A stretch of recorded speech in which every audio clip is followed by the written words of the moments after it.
And this computer not hearing anything. Ué, já Hello? Acho que tá bom. Tá gravando.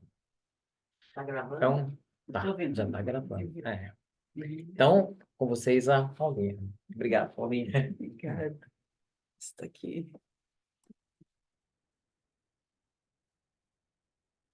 Bom dia, pessoal. Bom dia. Então, hoje a gente vai falar sobre o capítulo 19, A Fé Transporta Montanhas, do Evangelho segundo o Espiritismo. E aí eu vou pedir para cada um ler um versículozinho para a gente entender de onde é que vem a discussão, a introdução. Então, vou começar com nós. Deixa eu só me tirar aqui da... Desculpa. Eu acho que é no Minimize, que tá vendo pequenininho aí? Aqui. Ai, ótimo. Poder da fé. E quando chegaram à multidão, aproximou-se-lhe um homem, pondo-se de joelhos diante dele, dizendo: Continua. Pode ser. Senhor, Senhor, tem misericórdia de meu filho, que é lunático e sofre muito, pois muitas vezes cai no fogo e muitas vezes na água. E trouxe-os aos teus discípulos e não puderam curá-lo. E Jesus, respondendo, disse: Ó geração incrédula e perversa, até quando estarei eu convosco? E até quando me servireis? Trazei-me-o aqui. Repreendeu Jesus o demônio, que saiu dele, e desde aquela hora o menino sarou. Então, os discípulos, aproximando-se de Jesus em particular, disseram: Por que não podemos nós expulsá-lo? E Jesus lhes disse: Por causa de vossa incredulidade. Porque em verdade vos digo que, se tiverdes fé como um grão de mostarda, direis a este monte: passe daqui para acolá, e há de passar, e nada vos será impossível. Obrigada, pessoal, deu certinho. É. Então, essa história, né, que é bastante conhecida também, de Mateus 17, ela traz essa introdução da questão da fé, né? E o que a falta de fé, a incredulidade pode causar também. Então, para vocês, o que é a fé, em geral? O que vocês entendem por fé?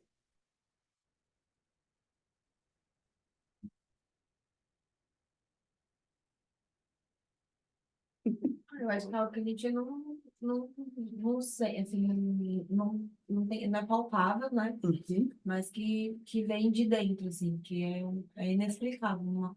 Basta acreditar, né? A gente acredita, né? Uhum. No impossível que vai acontecer e ele acontece. Uhum.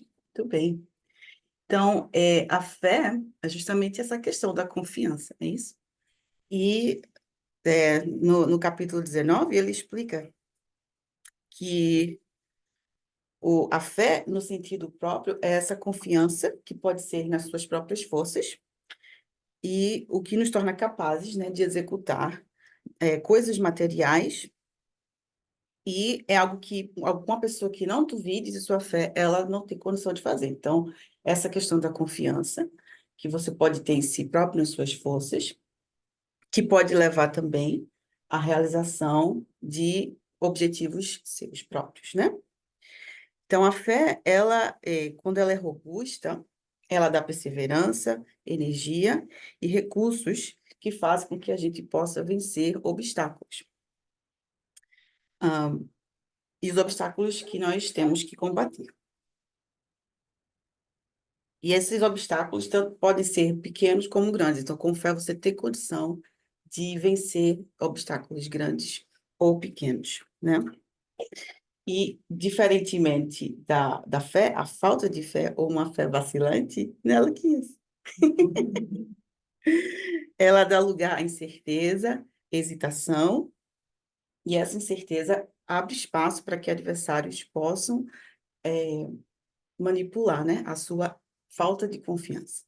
Então, quando você tem uma fé robusta, você não abre esse espaço para adversários tomarem vantagem, né? Do que você está passando, dos seus medos, enfim. E então, quando você pensa em fé, você pensa nessa questão da confiança. E em relação à fé que leva você a realizar coisas, ela é como uma espécie de lucidez, como diz no Evangelho, em que se vê no pensamento a meta que se quer alcançar e os meios de chegar lá. Então, ele abre o capítulo falando da fé de forma geral, né? Iniciando assim, com você.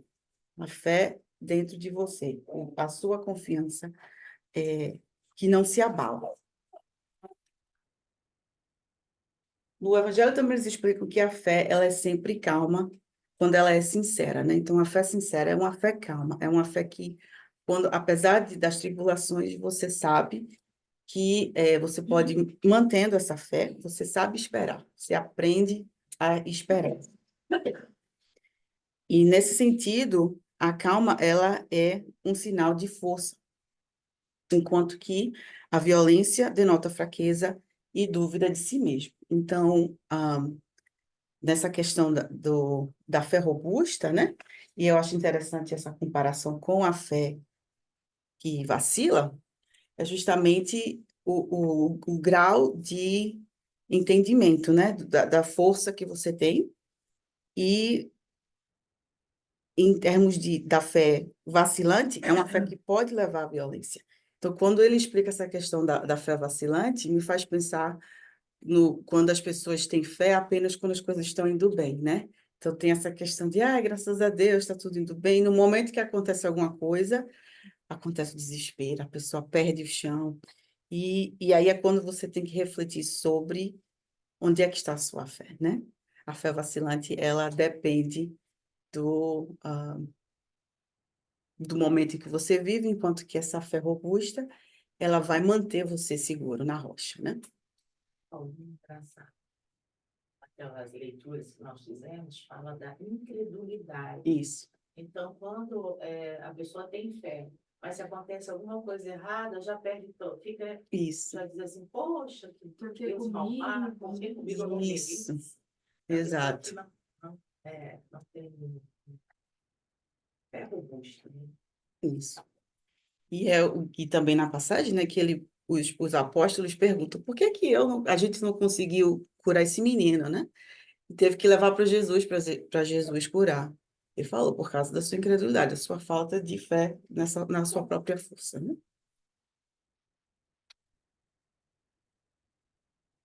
E o que não é a fé?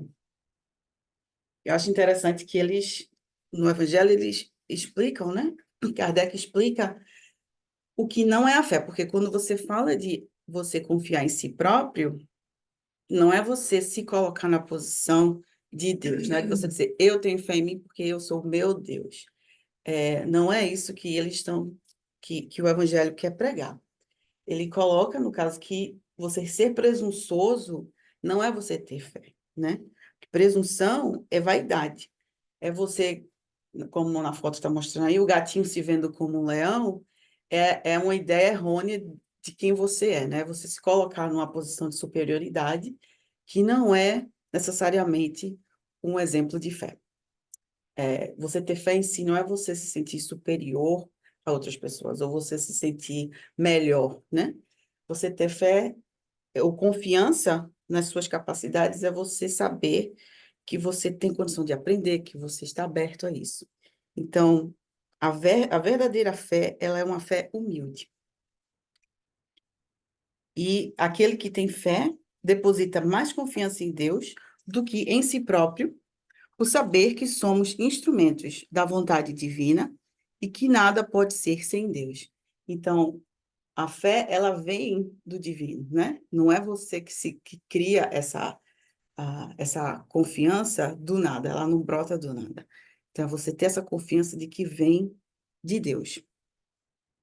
E a presunção é mais orgulho que fé, e o orgulho sempre é castigado pela decepção ou malogros que lhe infligem, né? Então, o orgulho, ele sempre, quando ele fala assim do castigo ou do orgulho, é porque eventualmente vai acontecer algo que você vai perceber.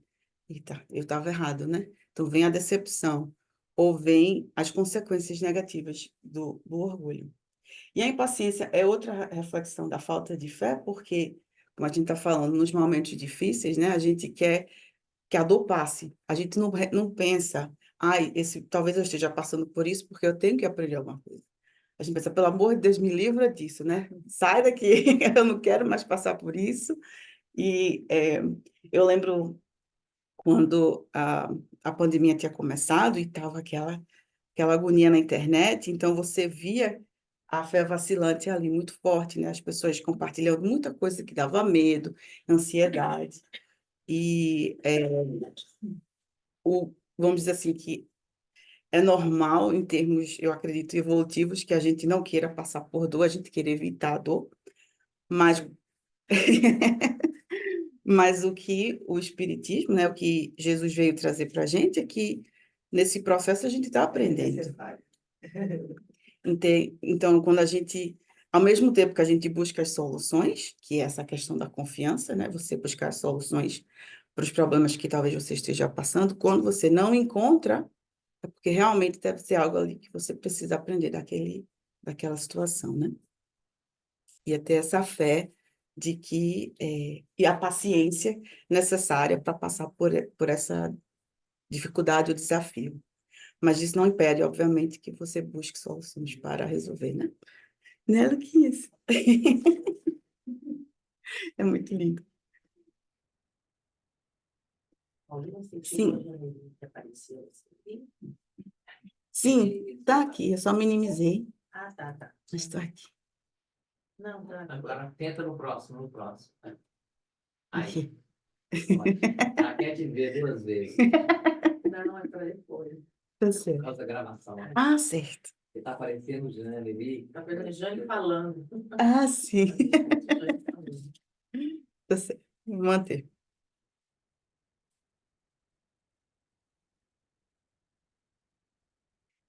Então, o poder da fé se demonstra na ação magnética. Por seu intermédio, o homem atua sobre o fluido universal, modifica-lhe as qualidades e lhe dá uma impulsão irresistível. Aquele que há um grande poder fluídico, junta ardente fé, pode, pela força da sua vontade dirigida para o bem, operar cura e outros fenômenos. Então, a fé, ela tem esse poder de você manipular o fluido universal, né? Através do magnetismo. E aí eu fui pesquisar o que era o magnetismo. E, Jane, Márcia, por favor, se tiver alguma coisa errada, por favor, me diga. Mas o que eu consegui encontrar é que o magnetismo é uma atração fluídica que pode ocorrer entre espíritos encarnados. Um espírito encarnado pode exercer essa atração fluídica sobre outro espírito. E também, outra forma de utilizar o magnetismo é através da moralização de espíritos obsessores. Então, quando você tem fé, eu acredito que seja essa energia que você consegue colocar, né, você canaliza essa energia para determinada ação, que pode ser para moralizar um espírito obsessor, se você estiver trabalhando no processo de desobsessão, ou sobre outro encarnado também, né? Então, nesse caso, a gente olhando a história de Jesus, foi através dessa força de vontade dele, dessa ação magnética, que ele manipulou o fluido universal e conseguiu separar aquele obsessor da criança, né, que estava sendo obsediado, que os seus discípulos não conseguiram. Porque, como Jesus disse, eles não tinham, essa força de vontade deles não estava muito robusta, eu acredito. Então, dentro dessa explicação, Kardec ele classifica a fé de 2 formas, como humana e divina. No ser humano, a fé é o sentimento inato de seu destino futuro. É a consciência de que ele tem de suas próprias faculdades, que podem desabrochar pela ação da sua vontade. Então, nesse caso, a fé humana, ela faz parte do nosso próprio, nosso desejo, né? De melhorar, nossa confiança de que podemos fazer mais ou aprender mais, né? E a fé divina é essa fé que é focada na conexão com o espiritual.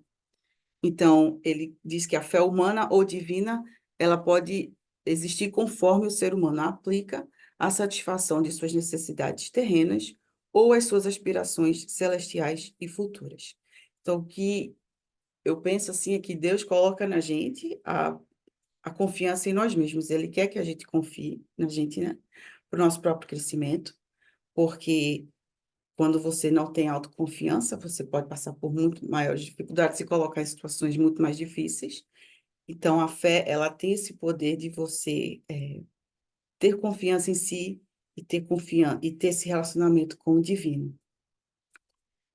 Então, acho isso muito bonito, porque quando ele coloca que a fé, ela humana, ela ajuda você a satisfazer suas necessidades terrenas, porque nós temos, né, necessidades terrenas também, mas podemos utilizar essa confiança através da conexão com o divino e através da transformação da nossa vida aqui e na nossa vida espiritual. E pelo você está conduzindo aí, ah, Paulinha, parece que com a evolução do ser, parece que a fé tende a crescer cada vez mais. Se você está num nível, numa camada espiritual, numa esfera espiritual melhor, ali você vai encontrar mais fé. E se tiver a outra acima daquela, vai ter mais fé ainda, cada vez mais integrando com o Criador, Uhum. até que você possa fazer como Jesus, daqui a milênios de anos, né? A gente poder ser capaz de integrar com o Criador e utilizar com sabedoria e conhecimento de causa a preparação de mundos, né? Hoje a gente, aqui na Terra, a gente normalmente cuida da nossa família, né? Uhum. Aí quando melhora um pouquinho, amplia um pouquinho para o grupo de amigos, depois faz alguma caridade, mas parece que com o crescimento da fé, isso aí vai ficar ainda mais ampliado, Sim. né? Parece que é uma coisa muito, muito bacana a gente poder sonhar em ter uma fé ainda mais robusta. Isso. Interessante que isso que o Márcio está falando, que você também falou da ação magnética, a fé, essa força de vontade, é o que faz a manipulação do fluido, né, universal. Isso. E é assim, é por isso que nós falamos, que a gente aprende, né? Fomos informados que o pensamento cria. Tanto que as cidades espirituais são plasmadas e criadas pelos pensamentos desses espíritos já evoluídos, que já superaram aí, né? Já estão com a fé que manipula os fluidos e cria cidades. Para você ver como nós podemos ir treinando já para aumentar essa força de vontade, esse bom ânimo, essa esperança e plasmando o mundo melhor a partir do nosso pensamento. Isso. Só para porque todos nós nascemos para sermos felizes e para sermos luzes. Uhum. Cedo ou tarde isso vai acontecer. Mas se não está acontecendo, ou a gente equivocou em alguma coisa, a gente tem que olhar e fazer a correção, né? Isso. Fazer, nos esforçar e pedir ajuda. Ótimo. Eu lembro do livro que eu estava lendo sobre Jesus, sobre Cristo, e falando justamente essa questão, né? Que a integração dele com Deus é tão forte que a capacidade dele de fazer isso, né? De manipular o fluido universal, de expulsar demônios, de curar rapidamente, né? De colocar uma orelha de volta. Então, tudo isso que a gente chama de milagre, mas de aprender que milagres não existem, é essa capacidade humana que ele veio mostrar que a gente tem essa capacidade, a gente só basta desenvolvê-la, né? E a fé é o caminho para ir desenvolvendo essa capacidade de chegar nesse ponto que a fé ela é tão forte que você faz milagres, no caso.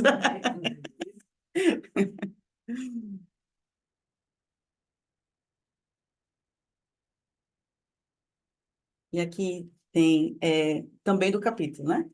A fé é humana e divina. Se todos os encarnados se achassem bem persuadidos da força que em si trazem, se quisessem pôr a vontade a serviço dessa força, seriam capazes de realizar o que até hoje eles chamaram prodígios, e que, no entanto, não passa de um desenvolvimento das faculdades humanas. Então, é aquela coisa, né? A gente só usa 10% do nosso cérebro, toda essa conversa de que a gente tem tanta capacidade e essa força, né? Se a gente usar com a boa vontade e essa força que a gente é capaz de produzir coisas incríveis.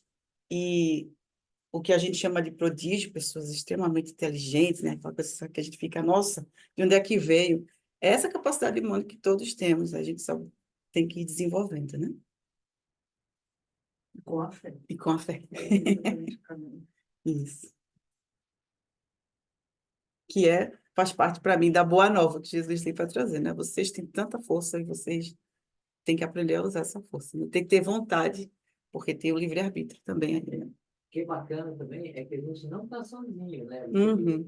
Talvez alguns de nós não tenham nem pensado nisso, que força de vontade que eu tenho que ter ou não ter. Uhum. E aí, de repente, a gente senta aqui tranquilamente, aí vai uma pessoa à frente e começa a falar, olha, a fé é humana e divina, você pode conseguir, vai te ajudar. Então, nós estamos dentro de um plano da sabedoria divina a serviço da humanidade, conforme Isso. diz Emmanuel. E isso é muito bacana, né? Sim, com certeza. Graças a Deus. Graças a Deus. E aí a gente chega nessa parte das montanhas, né?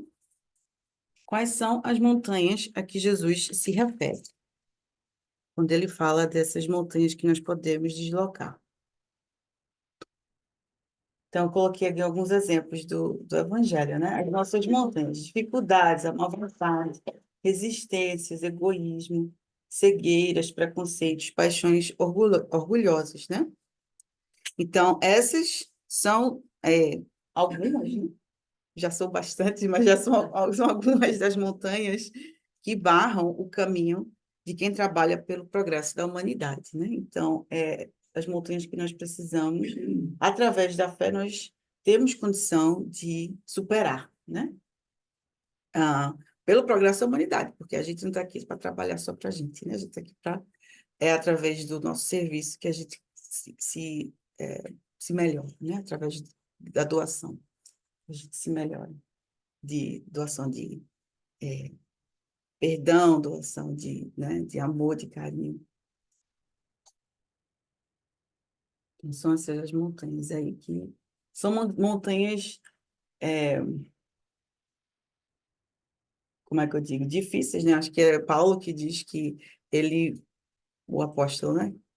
Ele não faz o que quer, mas faz o que não quer, alguma coisa assim. Eu não lembro exatamente o que ele quis dizer, mas é basicamente que com Jesus vivendo nele, ele agora tem que fazer o que é necessário, mesmo que ele não queira, né? Que é o perdão, que é você se melhorar, que é um trabalho, mas como o Márcio falou, a gente não está sozinho nesse trabalho, né? A gente não faz isso sozinho.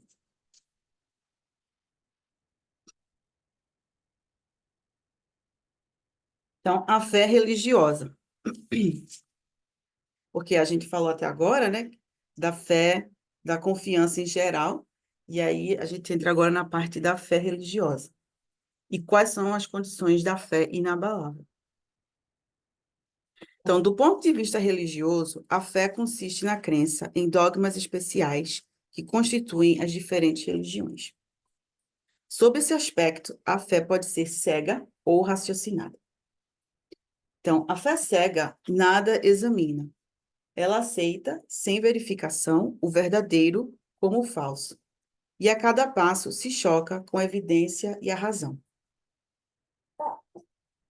Quando ela é levada ao excesso, ela pode produzir o fanatismo, que a gente já viu, né? Alguns exemplos. Aqui tem, vira e mexe, em alguma década aparece um grupo fanático também, e porque ela se constrói sobre o erro, cedo ou tarde desmorona. Então, a fé cega, ela aceita o verdadeiro como falso, porque ela não convida você a refletir sobre ela, né? E um dos problemas, vamos dizer assim, né, da fé cega, é que ela tenta, muitas vezes, ser imposta, que foi a parte que Kátia leu hoje, né? Que a fé não se prescreve. Então, a fé, você não pode dizer para uma pessoa, tenha fé e ela vai ter fé. Não é assim que funciona. Ou você tem que ter fé e a pessoa simplesmente, tá bom, então eu tenho. Né? Essa fé, ela não tem base.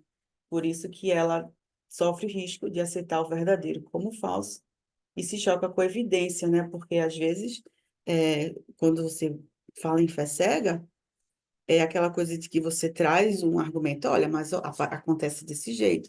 E a pessoa diz, eu não quero nem ouvir isso, não vou nem falar sobre isso, porque eu acredito nisso aqui e acabou. Eu não vou aceitar outro tipo de opinião, né? Então, é esse o risco da fé cega. Deixa eu colocar aqui.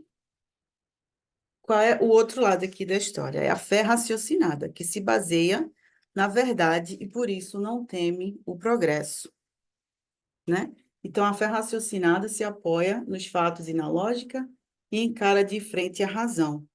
Porque quando você vê o conflito que a gente vê, principalmente que foi o conflito histórico, né? Começou a crescer bastante entre fé e ciência, é justamente essa ideia de que, enquanto a ciência mostrava algo, a religião defendia outra posição, né? Então, com a fé raciocinada não existe esse conflito, porque ela é baseada na verdade, e a verdade é uma só, né? Então, não existe medo do avanço, vamos dizer assim, do progresso científico, porque esse progresso científico faz parte dessa verdade. Pelo contrário, Exato, apoiaria bastante essa isso, raciocínio. exato. Porque a fé raciocinada é uma fé refletida, né? Você entende e estuda por que é que você tem fé. Você não é simplesmente dito, acredite nisso aqui e não questione, né? E a gente vive num mundo em que a gente questiona, já faz parte da realidade, né? De você estudar, de você ver diferentes opiniões. Então, quando você impõe algo, diz não pode questionar, você automaticamente já está, vamos dizer, travando aquela pessoa de desenvolver a sua religiosidade ou desenvolver a sua fé, né? Porque ela está dizendo, se é desse jeito, eu não vou nem me integrar. Isso é muito comum, realmente, Uhum. nas outras religiões, né? Uhum. E você prega uma única palavra, uma única poder, e a mente ser acreditada por Deus, né? Isso. Então, ao mesmo tempo que a fé ela não se prescreve ou se impõe, ela se adquire e ninguém está impedido de possuí-la. Os que dizem não conseguir ter fé é porque ou não querem procurá-la ou temem serem forçados a mudar de hábitos. Outros também têm orgulho ao negarem a existência de uma força superior. Então, em alguns casos, né, as pessoas que dizem, eu quero ter fé, mas eu não consigo, todo mundo tem a capacidade de ter fé. Mas tem essa questão da força de vontade, né? O que é que você quer? Você acha que a fé vai fazer você mudar de hábitos, você não quer mudar, então você diz que não quer. Ou então você simplesmente diz que não existe Deus, e é isso mesmo, e eu vou viver minha vida dessa maneira. Então, é o livre-arbítrio, né? Então, o livre-arbítrio de você desenvolver sua fé. Uhum. E interessante, essa percebe a raciocinada que faz muito sentido para mim. E quando eu era de outra religião, eu sempre ficava pensando se aquilo existia, se era verdade, por que eu tinha que acreditar, e a pressão confiança. E eu tenho amigos que pensam isso, eu não sei se eu acredito em Deus. Ele não é palpável, ele não tem uma noção, é só o que foi imposto, assim, tem que acreditar, assim, e não explicou. Uhum. Então, todas as duas vezes eles me fazem perguntas, como eu não domino, né, a, o espiritismo ainda, assim, às vezes eu tenho dúvidas, né, assim, eu consigo explicar até aqui, né, aí para frente você vai ter que estudar, porque eu mesmo estou estudando, né, e estou buscando. E aí a minha fé realmente ela veio pela fé raciocinada, né, aí Uhum. fé de acreditar foi de poucos anos para cá, Uhum. comecei a dizer uns 4, 5 anos. Porque, igual você falou, a gente é uma época de a gente questionar tudo, né? A gente Uhum, ninguém mais fala assim, não, a gente não tem aquele medo mais de ser, ah, eu sou temente, se uhum, eu não fizer isso, vai acontecer isso. A gente não pensa dessa forma. isso, A gente quer respostas, assim, né? Ou isso. São Tomé, né? Ele vai ser, acho que é aquele uma passagem. Isso. Então, exatamente isso, né? A fé raciocinada, ela vem através de perguntas que a gente se sente, a gente precisa, quer respostas e o Espiritismo vem e traz muitas dessas respostas, né? Não traz todas, porque a gente também não tem capacidade de saber de tudo agora, mas traz o que é necessário para o nosso desenvolvimento, para a próxima etapa, eu acredito que a gente vai ter mais respostas, né? Então, do tipo, de onde é que a gente vem, para onde é que a gente vai, esse tipo de pergunta. Eventualmente, eu acredito que a gente vai saber com mais certeza, mas a gente não está nesse planeta ainda. A gente precisa desenvolver primeiro o nosso lado moral, né, o nosso progresso, para chegar num ponto de entender melhor essas questões espirituais.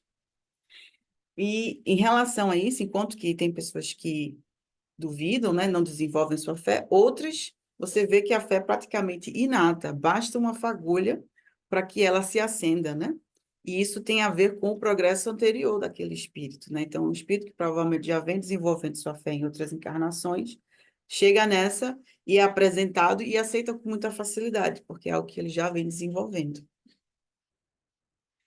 E em relação a essa resistência que pode existir, como a gente conversou aqui, né?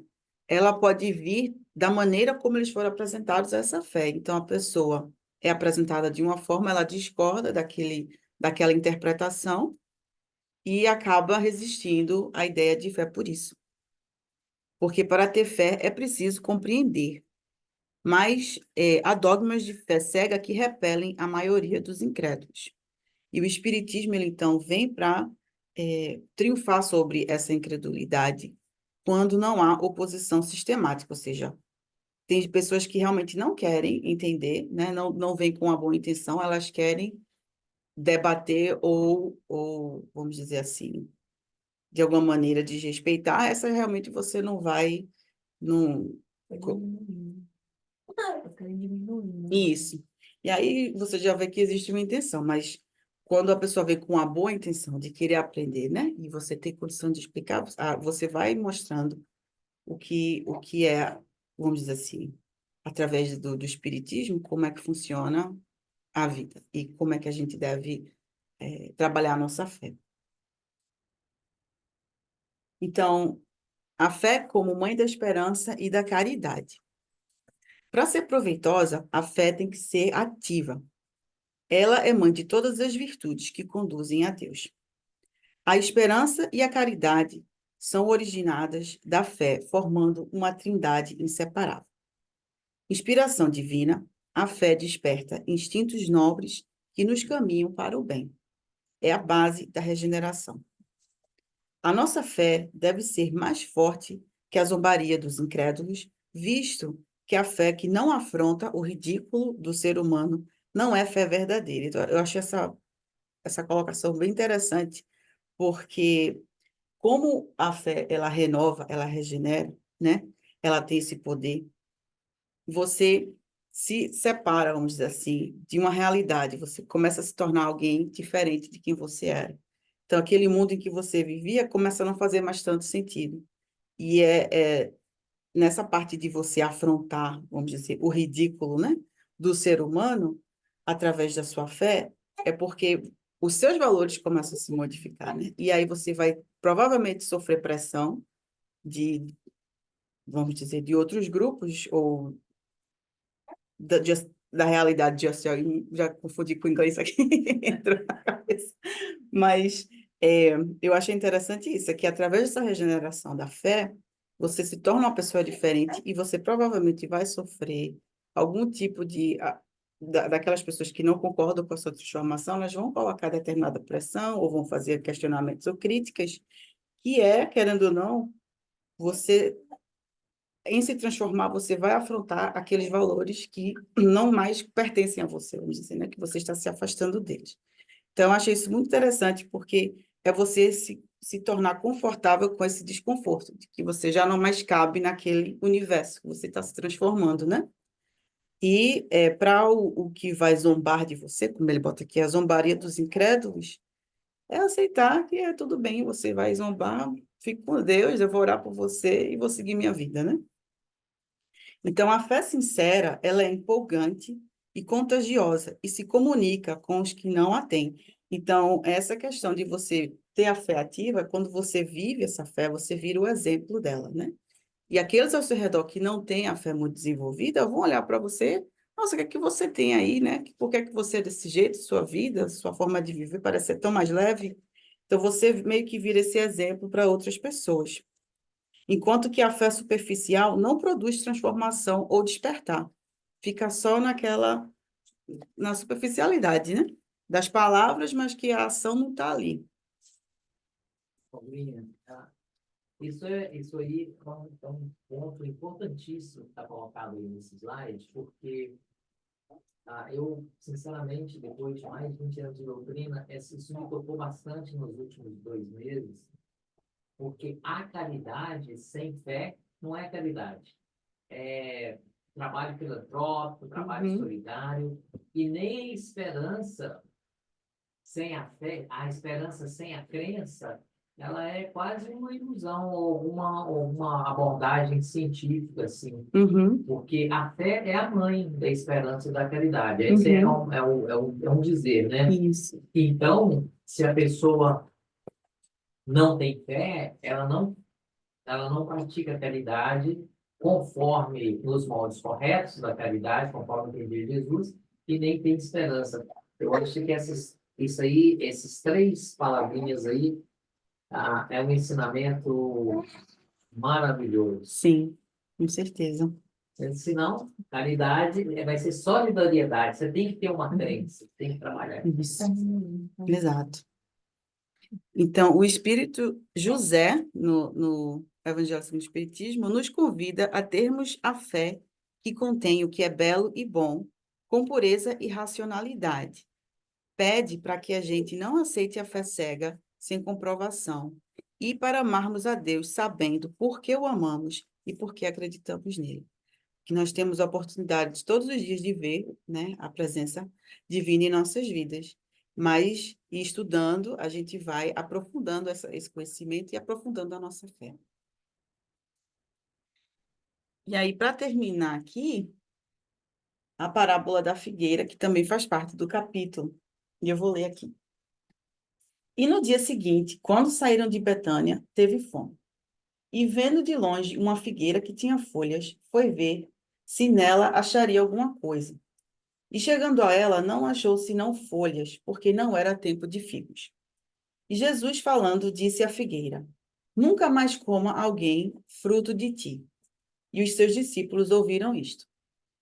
E eles, vou só trocar aqui, passando pela manhã, viram que a figueira se tinha secado desde as raízes. E Pedro, lembrando-se, disse-lhe: Mestre, eis que a figueira que tu amaldiçoaste se secou. E Jesus, respondendo, disse-lhes: Tende fé em Deus, porque em verdade vos digo que qualquer que disser a este monte, ergue-te e lança-te no mar, e não duvidar em seu coração, mas crer que se fará aquilo que diz, tudo o que disser, lhe será feito. E aí o Evangelho explica, né, essa questão da figueira, qual é a simbologia da figueira. E é interessante que era o que a gente estava falando sobre a lei de destruição, né? Então, o que Jesus fez aqui, ele secou essa figueira, que é o símbolo da aparência do bem, mas que na realidade nada produz de bom. A figueira também simboliza aqueles que, tendo meios de ser úteis, escolhem não o ser. É sobre todas as crenças sem base sólida, todos os sistemas vazios que um dia serão reduzidos a nada. Todos os que se fizeram inúteis serão tratados como a figueira que secou. E aí o Evangelho também traz um alerta aos médiuns, dizendo que, como intérpretes dos espíritos, os médiuns têm, em particular, a grande responsabilidade de fornecer o alimento espiritual.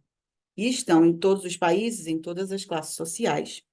Se eles não usam o seu dom de forma útil e escolhem se desviar dos seus objetivos, eles também vão ser tratados como a figueira, ou seja, a mediunidade que eles têm vai ser retirada, né? Eles não vão ter mais acesso porque eles não estão utilizando ela da forma adequada. Porque tudo vem de Deus, né? A mediunidade não é sua, ela vem de Deus também. Então, a parábola da figueira ela vem para mostrar isso. O verdadeiro bem, a verdadeira transformação é a que fica, né? Aquilo que é aparente vai perecer eventualmente. E pode falar. Da mediunidade, o Evangelho também fala lá, na missão dos Espíritos, né? Uma frasezinha, ide e pregai. Isso. Reencarnação. É muito interessante, é muito importante. Uhum. Sempre uma palavra, né, com fé, Uhum. né, e impulsionar aqueles que nos rodeiam, com Isso. aquilo que a gente, um pouquinho que a gente sabe. Isso. Exatamente. E é isso, muito obrigada. Gratidão.